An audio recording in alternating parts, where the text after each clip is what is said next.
Hi kids, how are you today? Stay with me as I continue the previous story. Thanks a lot. In 1908, he sold his first Model T Ford. It cost $825, which was very cheap for a car at that time. Now, it was not only the very rich who could afford a car. The Model T Ford was given the nickname of the Tin Lizzie, and everyone wanted a Tin Lizzie. Henry could sell cars that cost so little because he had found a new way to build them. Before, cars had been made one at a time by a team of men. This took a long time. Henry set up the first assembly line. Each man made only one little bit of the car. The car would then go on the next man in the line, who would do a different bit. The car would continue along the line until everything was fitted onto it.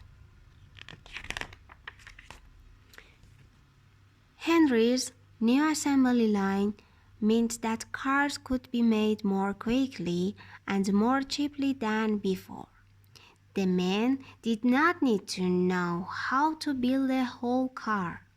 They only needed to know how to build a little bit of it.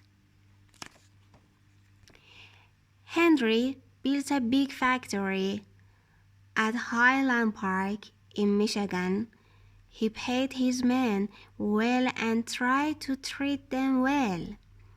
In return, he wanted them to be good and stay out of trouble.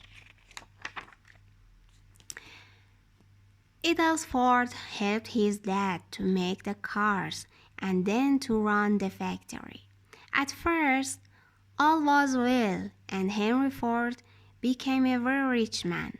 But other factories started to use assembly lines, and all cars became cheaper. Henry and Ethel had to try hard to keep the factory going. Ethel Ford died when he was only 49. Before there were lots of cars, there were very few roads. As more cars were made, more roads were needed so that the cars could drive along smoothly. No one wanted to be rattled around in a car as it drove across bumpy tracks. More and more roads were built for the cars to drive on. If there were no cars, you would have to walk to school and back. You would have to carry your shopping home. Just try and think what your life would be like without cars. Bye.